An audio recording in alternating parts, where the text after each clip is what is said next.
तर संत तुकाराम महाराजांची संतभूमी असलेला भामचंद्र डोंगर वाचवण्यासाठी संतभूमी संरक्षण संघर्ष समितीच्या वतीनं मुंबईमध्ये वारकऱ्यांचं आंदोलन पुकारण्यात आलं आहे। तुकाराम महाराजांनी गाथेची रचना केली त्या भामचंद्र गडाला बिल्डर आणि भूमाफियांची नजर लागली आहे। या डोंगरावर अवैधरित्या उत्खनन करण्यात येत आहे।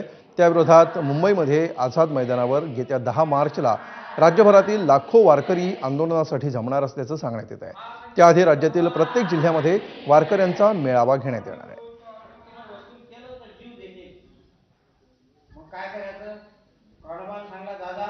राज्य सरकारने अधिसूचना काढून या डोंगराला राज्य संरक्षित स्मारक म्हणून घोषित केल्यानंतरही त्याची तोडफोड चालू आहे। म्हणून हे तोडफोड बंद व्हावी यासाठी 10 मार्च रोजी आझाद मैदान मुंबई येथे गाथा पारायणाच्या रूपानं हे आंदोलन ठेवलेलं आहे।